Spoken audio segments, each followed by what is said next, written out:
ഒരു one time വാച്ചുകളായിട്ട് ഫാമിലിയായിട്ട് തിയേറ്ററിൽ കാണാൻ പറ്റിയ പടമായിട്ടാണ് എനിക്ക് മറുവശത്തെ തോന്നിയിട്ടുള്ളത്. മറുവശം ഒരു ത്രില്ലർ സിനിമയാണ്. അനുരാമാണ് ഡയറക്റ്റ് ചെയ്തേക്കുന്നത്. പുള്ളി ഇതിനു മുമ്പ് കുറച്ച് പടങ്ങൾ ചെയ്തിട്ടുണ്ട്.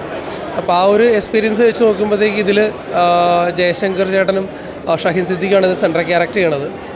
ഓറോ കൊള്ളാം. കൂളിംഗ് ഗ്ലാസ് വെക്കുന്നില്ല.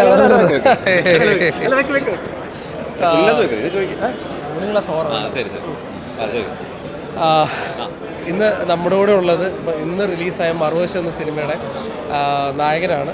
അനുരാം ആണ് ഡയറക്റ്റ് ചെയ്തിരിക്കുന്നത്.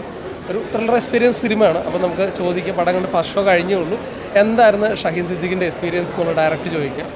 ഇതിൽ ചെറിയ കറക്ഷൻ ഉണ്ട്. ഇതിൽ നായകൻ ശരിക്കും ജയശങ്കരേട്ടനാണ്. ഇതിൽ വേറൊരു അദ്ദേഹത്തിൻ്റെ മരുമകൻ്റെ റോളാണ് ഞാൻ ചെയ്യുന്നത്. അപ്പോൾ ഇതിൻ്റെ സംവിധായകൻ അനുരാം ഞങ്ങളുടെ വളരെ അടുത്ത സുഹൃത്താണ്. അപ്പോൾ അദ്ദേഹത്തിൻ്റെ മൂവിയിൽ അഭിനയിക്കാൻ പറ്റിയ ഒരുപാട് സന്തോഷം. കാരണം കുറേ നാളായി ഞങ്ങളൊരു ഫിലിം ഫെസ്റ്റിവലിൽ മീറ്റ് ചെയ്തതാണ്. അപ്പോൾ അന്ന് മുതൽ ആഗ്രഹിക്കുന്ന ഒരുമിച്ചൊരു സിനിമ ചെയ്യുന്നത്. അങ്ങനെ അത് സാധിച്ചു. ഇന്നത് റിലീസായി. അപ്പോൾ അതിൻ്റെ ഒരു സന്തോഷമുണ്ട്. നമുക്ക് ഒരുപാട് ആഗ്രഹിച്ചൊരു പടം നമുക്ക് തിയേറ്ററിൽ കൊണ്ടുവരാൻ പറ്റിയതുണ്ട്. ഹാപ്പിയാണ്. നന്നായി വന്നിട്ടുണ്ടെന്ന് പ്രതീക്ഷിക്കുന്നു. നല്ല ഒരു ത്രില്ലറാണ്. അപ്പോൾ ഒട്ടും ബോറടിക്കാതെ ഒരു വളരെ ഇൻട്രസ്റ്റിംഗ് ആയിട്ട് കൊണ്ടുപോകുന്നു എന്ന് എനിക്ക് ഫീൽ ചെയ്തു. നിങ്ങൾ കണ്ടിട്ട് പറയാം.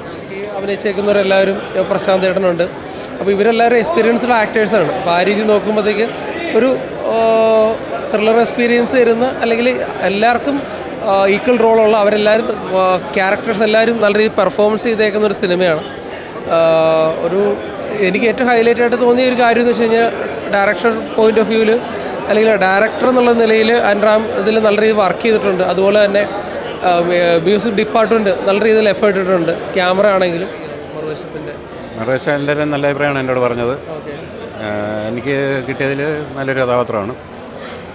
എല്ലാവരും നല്ല അതെ എന്ന് പറഞ്ഞാൽ ഫുൾ എൻ്റെ കളിയല്ല, കഥാപാത്രം അങ്ങനെയാണെന്നുള്ളത്. സെൻറ്റർ എന്നെ ബേസ് ചെയ്തിട്ടാണ് കഥാപാത്രം കിട്ടിയിട്ടുണ്ടെന്നാണ് ഇപ്പോൾ എല്ലാവരും പറഞ്ഞത്. സാറ്റിസ്ഫൈഡാണ്.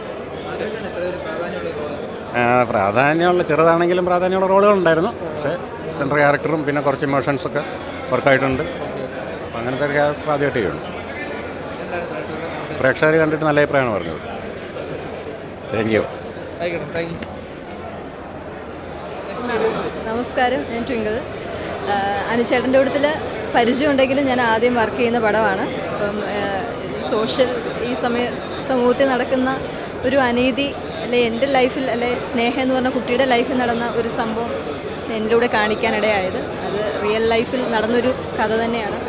ആ കഥാപാത്രം ചെയ്യുന്നതിൽ കുറേ റിസ്കുകളൊക്കെ ഉണ്ടായിരുന്നു. നിങ്ങൾ പടം കണ്ടിട്ടുണ്ടെങ്കിൽ അത് മനസ്സിലാവും. അപ്പോൾ ആ ക്യാരക്ടറിലേക്ക് കാസ്റ്റ് ചെയ്ത അനുചേട്ടനോട് നന്ദിയുണ്ട്. നിങ്ങളൊക്കെ കാണണം, അഭിപ്രായം പറയണം. ഇങ്ങനെയുള്ള സമൂഹത്തിൽ നടക്കുന്ന അനീതികൾക്കെതിരെ ശബ്ദമുയർത്തുന്ന സിനിമകളെ മുന്നോട്ട് കൊണ്ടുവരണം എന്നുള്ളതാണ് ആഗ്രഹം. നമസ്കാരം, ഞാൻ അഖിൽ പ്രഭാകരൻ. മറുവശത്തിൻ്റെ പ്രിവ്യൂ ഷോ കഴിഞ്ഞ് ഇറങ്ങിയിരിക്കുകയാണ്. ഒരുപാട് സന്തോഷം. ഈ സിനിമയിൽ നല്ലൊരു ഭാഗമാകാൻ സാധിച്ചു. ഒരുപാട് സന്തോഷമുണ്ട്. നമ്മൾ ചെറിയൊരു പരിമിതികൾക്കുള്ളിൽ ചെയ്തെടുത്തൊരു സിനിമയാണ്. അപ്പോൾ അതിൻ്റേതായ ചെറിയ പോരായ്മകളും കാര്യങ്ങളും ഉണ്ട്. എന്നാലും എല്ലാവർക്കും ഇഷ്ടപ്പെട്ടു എന്നുള്ള അഭിപ്രായം വരുമ്പോൾ ഒരുപാട് സന്തോഷമുണ്ട്. എല്ലാവരും സിനിമ കാണണം, നമ്മളെപ്പോലൊക്കെ സപ്പോർട്ട് ചെയ്യണം. Thank you so much. ഇതെൻ്റെ രണ്ടാമത്തെ പടം. എൻ്റെ പേര് അതിഥി. ഇതെൻ്റെ രണ്ടാമത്തെ സിനിമയാണ്. ഇതിനകത്ത് ഫീമെയിൽ ലീഡായിട്ട് ചെയ്തിട്ടുള്ള ഞാനാണ്. അപ്പം സന്തോഷമുണ്ട്. എല്ലാവരോടും സിനിമ തിയേറ്ററിൽ വന്ന് കാണണം. ഇതൊരു ചെറിയ സിനിമയാണ്, വലിയ വിജയമാക്കി തരണം. നല്ല എക്സ്പീരിയൻസ് ആണ്. നിങ്ങൾ എല്ലാവരും ഇപ്പോൾ ഫീഡ്ബാക്ക് അറിയുമ്പോൾ നല്ല സസ്പെൻസ് ഉണ്ട്, ക്ലൈമാക്സ് ഒക്കെ നല്ലതാണെന്നാണ് പറയുന്നത് എല്ലാവരും. അപ്പം എല്ലാവരും കണ്ട് സപ്പോർട്ട് ചെയ്യാം. Thank you.